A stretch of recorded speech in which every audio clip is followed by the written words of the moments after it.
welcome to A Place Called Through. I'm your host, Patricia Wade Goings. I'm the author of Willpower, The Call to Rise Above. We're broadcasting today from WYTV7 Christian Broadcasters Network, where we share stories of empowerment, encouragement to all who tune in and listen to us all across the globe. It's all done through those charitable donations. So I ask you today for this one little favor. Why don't you give today to help us carry out our mission of hope? You may do so at wytv7.org. We're honored today to have with us our guest, author Helen Ann Newland. She is here today to share her story of triumph, the victories, but also before she got to that point, she's going to tell you how she had to go through just to be triumph. Miss Helen Newland, we welcome you to this place called Through. Well, thank you so much. I'm glad to be here, and thank you so much for having me. It is truly our honor to have you to share your testimony and your story, because certainly you have been through some trials and you have a strong testimony. You've done a lot in your life, but we thank God for your victory. Ms. Newland is going to tell us from the beginning, life had not always been pleasant for her. She's had many challenges to overcome, some that were just very more strong than others, but she overcame. She's victorious in her goal and her ministry today, even though she says she is not a licensed minister, but she does have a ministry of empowerment and encouragement for women across the world. And today we're going to let her go ahead and tell you about her ministry. But before, Ms. Newland, tell us from early on, we know that you were in a relationship very early in your life, and that started your world to unravel. So if you would, tell us a little bit about that. Well, yes, because being young, I was a teenager, and with my children's father, back then, I was just pretty much didn't have too much direction because of the fact being with him, he was older than myself. And so I was just doing a lot of things with him, thinking it was okay to fit in. And what had me start on that area of the downward spiral was watching him drink and do drugs, alcohol, weed. So I was curious. And so I said, well, maybe if I tried, that would make him, more into me and trying to be accepting. But that wasn't the case. And that's what introduced me to the drug world. And back then I was like 17, 18. We drank and we smoked little weed and stuff, but I was introduced to cocaine and crack cocaine back then. That was just the form where we were living there. People were starting to do it. And I said, well, I would watch him and his cousin do it. So when I first said, let me try it, that's what started that downward spiral. And it progressed. It did progress. I was a young mother at 18 years old. My mother was still there at the time, but I would go off with him and do that. And I thought it was the it thing to do. When they say that first high, when you're trying to catch that first high, I kept on trying to catch it. And see, that caused a whole lot of problems, even being a young person, because I wasn't raised that way, but I thought I was grown and wanted to do things on my own and my way. And it caused a whole lot of things to happen that, it wasn't good at the time, being a young mom. And so because you kind of fell into this, I guess, the want to be popular, the want to be in, want to be accepted by someone who obviously you trusted to be your friend, who you were a friend with. Yes. As this began to unravel, and now you're so into this person, and to now, like you said, trying to get this first feeling, this first high that you've heard so many people talk about. What's your family life like at this point? Well, at that point, I was trying to hide it, what called a recreational user. And I would work part-time, but see, I never could keep a job because when I was trying to hide being in addiction and then trying to be over there with my kid's father and his friends, that's what's causing a conflict. And my mom, before she was getting sick at that time, and I didn't understand exactly what was going on with her because she didn't want me to know the full detail of her illness at that time. I would do that as a release. I would go off with him and their friends and got to know them and that type of world. and I was doing it so as a release to get away, or I thought that I had a right to because it was Friday or because it was payday, that I could go off and do what I wanted to do. But see, my grandmother, before she passed, she could tell something wasn't right. And I would always shy away from her because I knew I was wrong, because she would look at me in the face and I couldn't look at her. I just say, I love you and go out the door.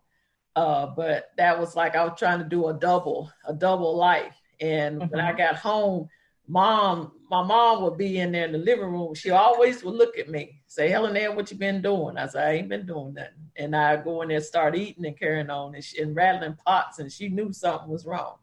But it was hurt me on the inside. But it's like I would call in between two worlds. I know I was supposed to stay over the side where I was raised, but then here I am over there with my children's father wanting to please him. And then finances, of course, I was financing it because he didn't work all the time. So that I was still going over there, and I was going in the wrong direction, so to speak. So the guy that introduced you to this addiction, he's the father of your children? Yes, ma'am. Now, he didn't force me to do it, but out of curiosity, I went on and did it because I was his girlfriend at the time. And I thought that you wanted to belong. You wanted to feel this feeling of acceptance. Yes, exactly. You had a man, as people like to say, I got a man. So you wanted to feel all of that. And so yes, exactly. Your relationship with your mom, I noticed that you said that your mom, she was failing in health, and she kind of like just really didn't want you to know, I guess, how sick she really was. What kind of relationship did it later on have with you and your mom as her health began to fail and you became more dependent on the substance abuse? I was rebellious. I can honestly say I was rebellious because my mama, when she was getting, into that condition of her sickness, I would be there and I would cook or I would clean up. But at the same time, she would say something to me, I was rebellious and acting disrespectful. And that's only because of the fact she may not wanted me to know how sick she was. And I did not want her to know what all I was doing. Now, she knew I drank beer and she knew I might try to drink liquor, which I couldn't hold. But when it came to the substance abuse, I did my best to hide that from her because I did not want, in my heart, I knew it would hurt her. But at the same time, like I said earlier, I thought I was grown. And some certain things that you can't hide from your family. But I never did come clean with her about that. I just kept doing what I was doing. I didn't do it every day, but when I did, I would always separate myself from her. The beer was, something that she knew about, but that drug addiction, she didn't know, but she could tell, people can tell, but she knew I was different. I say it like that, and I was. And that's why I tried to stay away until I would get in like early in the morning or something like that to try to slide by. But still, she would always call my name out, and I would just try to go in the room and shut the door or something like that. But she knew, as a mom, you know what your children are doing. Yes, ma'am. So what kind of effect had this addiction now? Because now you said earlier that your children, so I'm understanding that you have 3 children. Yeah. What kind of effect did that have on you? Because now you're with someone who obviously has an addiction. You have an addiction. Your mom's health is failing, and then you're still raising 3 babies. How were you able to manipulate being a mom and your addiction and in this relationship that you knew was not going to really result in anything good? It wasn't easy because it would cause a lot of arguments with myself and their dad. And when my oldest son, he was in the area like 4 or 5. And sometimes he would see us argue and fight. And one time he took a little plastic bat, said, quit beating my mama. My daughter was 2. And then my other child, Terrence, he came along like in 1991. So it was pretty much Ashley and Corey. And it was hard because let's say if I wanted to get high, I had to hurry up and get them to sleep. Or I would if they normal children making noise and stuff, I would pop their behind and things like that to make them go to sleep. And then I did not want them to wake up and see or smell anything. But one time they knew something was going on and they came down the steps and seen. And they asked me what was I doing. And of course I lied, but see, it got away with me because I thought they were asleep. And see, here I go. There's another task to try to keep my kids seeing or smelling, you know, because they know that's not burnt smell. What is that? He was 5. And it's amazingly how you think your children, when you're doing wrong and you think everything is okay, and you know it's not, when your child might start noticing things, or mama's kind of talking fast, or mama's sweating, or mama's not mama. Mama's a total different thing in person. And then I'm wondering where he at, because if I would go give him money to go do something with, to bring something back, he would stay gone. Sometimes he ain't even come back. So that happened more than one time too. So it was just like, okay, now he's my kid's dad. I'm supposed to trust him, or I go get him, as we used to call back in the day, re-up, to go get drugs and come back so we could smoke. The kids crying. I'm trying to hurry him, get them sleep. And he would give an excuse for hurry him, get them sleep, and I'll go over here with my cousin, then we'll be back. Sometimes he wouldn't even come back. So then I'm sitting there mad. And then the babies, I had to get on them to make them go to bed. And I'm sitting there wanting to get high. And then sometime I would venture out on my own.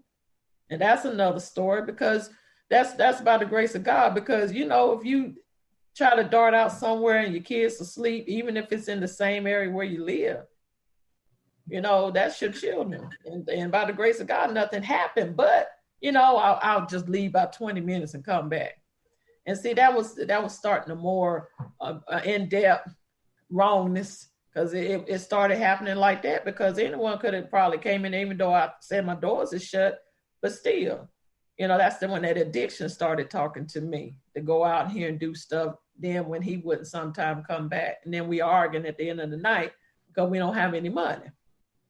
So it was just a back and forth, or going to work hardly with no sleep. And that was something to deal with. And the restaurant work that I did, it was something to deal with. Oh, it's hot back there, ain't it? Yeah, it's hot, all right, because I'm overhung from the night before. So it was a mess. It was.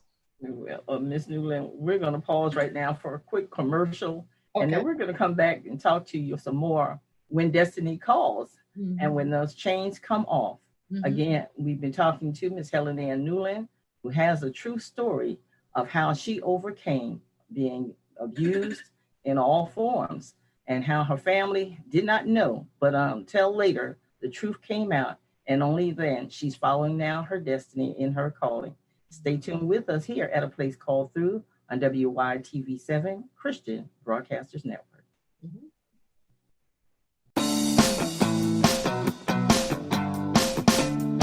Mr. Happy Living here. I love good things made by good people. That's why I love Dry Farm Wines. I first met the man known as the healthiest wino on the planet back in 2016. He said his wines don't cause headaches or hangovers, and that he started his company because most wine consumed in the U.S. is highly processed and loaded with unnatural nasties. Like most processed food, it's toxic.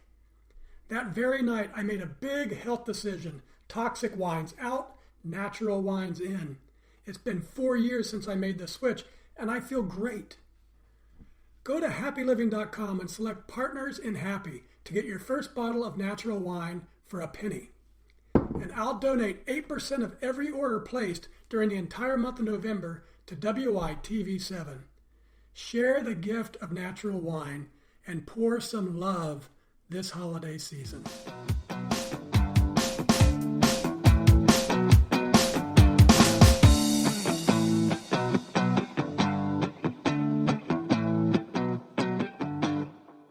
And welcome back to A Place Called Through from WYTV7 Christian Broadcasters Network, where we're sharing a story today with Ms. Helen Ann Newland. Her story and her testimony of overcoming. At an early age, she became addicted to drugs through a friend who later on, she had 3 children by this same man who caused her to fall into an addiction. Her family was estranged at this time, and her life was going down, down, down. But once again, the chains began to fall loose. And at this point, we're going to ask Ms. Newland now to take us from the abuse and to your mother's illnesses, because we noticed that your mother unfortunately has passed on. And so we want you to kind of talk about your relationship and some things that occurred at that time of your mother's passing and how you escaped being in this relationship. So if you will, bring us to that point, please. Yes. My mother passed in July 6th of 1988. She lived long enough to see my daughter, Ashley, born. And at that time, that was me, myself, Corey, and her. And their dad wasn't coming around as much at that time because he was going back and forth. You know, it was always another female somewhere. So at that time, you know, back and forth, we allowed it. But I was just, at that point, I was saying, well, I wasn't out of my addiction yet, but it was a time that I was starting to make decisions. Now, I would stop, go back, stop, go back. And it was like, when I stopped, I felt good about myself. And then I would have that still urge. And that's only because of the fact I said I had been by myself. I didn't have that standing ground. I didn't have that foundation just yet. Mm-hmm. But I knew. I kept looking at my kids, and I was working then. I was working a lot. I was shift manager at Pizza Hut at that time. And I was doing a lot better. But when I had said I got tired of him coming by, you know, it always would be some kind of cunning way to try to get me to go back and do things. And it was still a struggle with him because he would always throw at the part that he was my children's father. But it was beginning to have, and it was God when you hear people say something said.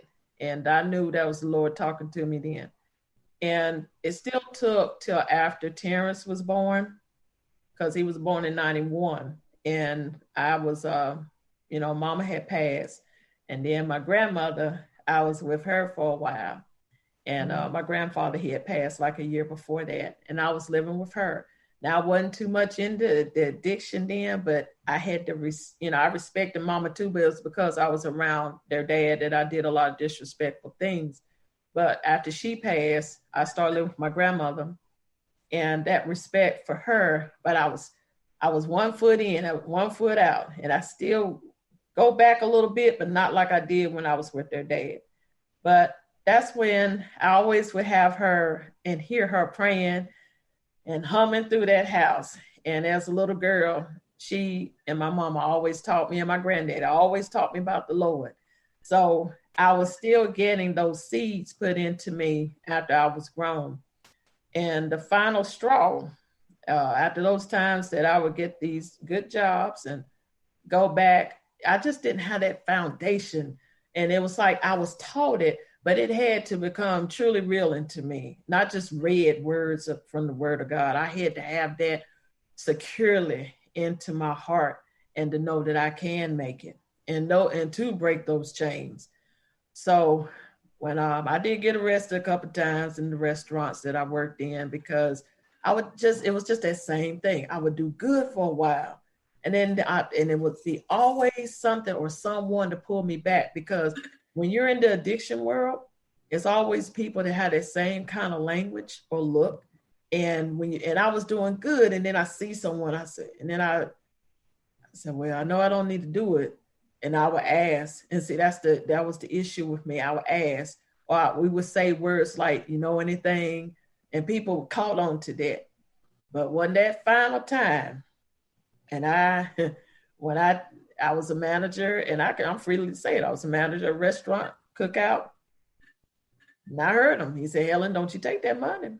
Well, let me back up, if you will. Let's go back to, let's talk about the embezzler's redemption. Yes. Because you noticed that, yes, you did work at several places, but yes, you were also arrested for some crimes that you actually committed and served time for. Yes, your mother has passed, and some things started happening and changes, even though you're now at a point where you're hearing this voice, trying to recognize this voice and deal with this voice speaking to you, that now these chains are trying to come off of you, but you're still holding on to the chain. So after your mother passes, I noted in some of your information that you provided to us where you actually stole your mother. Now she's deceased, but you continued to collect Yes. her disability checks for years until you got caught.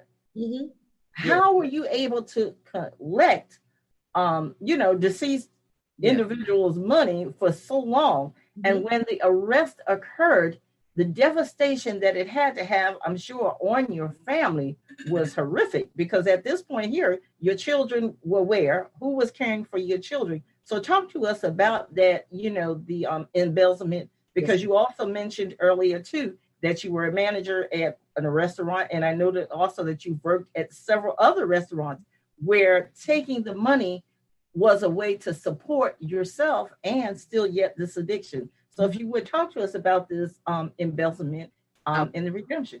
Yes, ma'am. And like you said about my mother's checks, back then I was saying, just another way of having income. That caught up with me because SBI came. Compared back in the day, you could go to grocery stores and say, I'm so-and-so's cousin or so-and-so's daughter. They know you by face. The manager would say, it's okay, cash the check. That went on for 2 to 3 years. And SBI caught up with me, did a handwritten test, and it caused me to have some time. Got out, still got good jobs at restaurant management. But that embezzler's redemption, as far as that is concerned, when I heard God tell me, don't take that money, I was doing very well. Not in addiction as much, because the kind of job I had, I was working about 50 to 70 hours a week. And but that last time, when I heard him say, don't take that money, and I took it. And that was all night binge, all night. How much money did you take during the course of you taking money from the different businesses? It was over one plate, all 3 restaurants. It totaled, now the last one, it was about $3,000 in cash in the bag and then $2,000 in checks. The other one really over about $10,000 because of the fact, and what amazingly, I don't even know how I could go back to work the next day. That's what, when I look back at that and I seen that one, it was one morning that I went in there and won some in the morning, one restaurant, and took the money. And I went and got high. It was my day off the next day. And then I came back a day afterward, and see, back then they would, of course the banks would be counting the money, but it was just the general manager. He did not realize all that money was gone till they called and said, well, ain't nothing in here but the checks. And he said, what? What do you mean nothing in here but checks? And then the money was gone. And with my foolishness, I was thinking, well, they're not going to catch me. And it's only one other manager there. And he dated her, and I was the other one. So I don't know why I thought that they wouldn't figure it out. It was me. That was the denial in my mind of addiction. And I came back to work. I don't know how I did that, but that was crazy because they knew it was me because it wasn't them. And well, it was pretty much the substance abuse that was still talking to you. Yes. And we noticed that now you've heard this voice. Bring us to this point that now that you've served your time, you've come out now, you've got reunited with your family, and you're trying to progress on. And you heard a strong voice telling you, okay, no more chains. You're done with this. And I noticed that you've also, supporting people in prison. You have a ministry going on there. You have a ministry in the church. But bring us to that point now that, okay, I've been in prison. This is where I am. And we're kind of needing to wrap it up because we're running out of time, but I really want to get it all in for you. Well, the good thing of it is I heard the Lord tell me before I was released. He said, Helen, if you keep doing this, you're going to be here the rest of your life. I made that decision. I had to make that decision. I was happy to get home earlier. Supposed to came home in September of 2003, came home in August 2003, and I knew I had to stay focused. I was in a halfway house. My elder helped me get into the High Point, Salvation Army transitional housing, and my probation officer, they worked with me. They believed in me, but she was hard on me because she said that, good and well, you got these kids, you got to make it this time because you can go back and be gone for a very long time. So it was a transition from halfway house, the Salvation Army. I stayed there 8 to 9 months. My probation officer helped me get my job. She spoke for me. And I stayed there until February of 2004. I was able to get my 3-bedroom apartment, showed the kids, and I was making $8 an hour at a pressing company, $8 an hour in a 3-bedroom apartment, $345 a month. But the way it was kept, it looked like a mansion because people gave me things. I had to keep on holding on to the word of God. And that's where I joined our ministry in July of 2004. And I've been there ever since. And it hadn't been easy, but I did not have all those urges that came to me like before. And if it did, I was able to shake it off because I had made a decision, not only in my mind, but in my heart. And I knew I had to be somewhere to keep me grounded throughout all that time. And that's what worked for me the last time, is to stay focused. And I did not allow and did not have nobody around me that had that association of people. And that's what kept me all the way until where I'm at today. And that's truly a blessing that, you've survived through all and that you can empower and encourage others. Unfortunately, we've already run out of time, Ms. Newland, but I want to thank you for being my guest. And we just thank God for who he is and what he's done in your life. We do know that you do have a ministry. And if you would go ahead, if anyone wants to reach out to you, tell them how they can reach out to you and also get a copy of your book. If there's any resources that that may help someone else, if you would, please share that with us at this time. And again, it's been my pleasure, and I thank you for being my guest. Yes, ma'am. Well, if anyone yes, ma'am, excuse me. If anyone would like to reach out to me, you can go to overcomers351@gmail.com or on Facebook. I have a women's inspirational page, Women Who Are Daily Surviving Overcomers. And you can get my book, A Daily Surviving Overcomers, by going to Google Books or Amazon, Barnes and Nobles, and also at Walmart and other places. Just put in my name in Google, Helen Ann Newland, or the book, A Daily Surviving Overcomer. And you can get in contact with me on Facebook or through my email address. Awesome. To our listeners and to our viewers, please follow Ms. Helen Newman. She truly has a story, and it's real people. And that's what we do here on WYTV7. We share real stories of real people.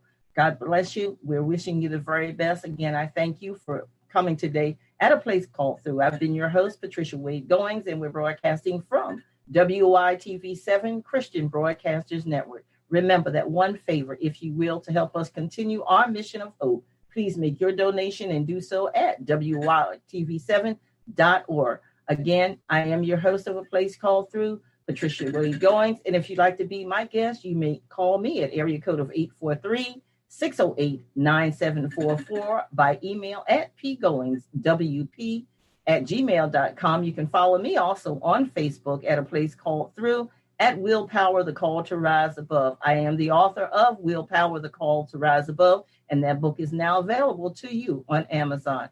Thank you so much for listening and tuning in. Stay tuned for more to come on A Place Called Through.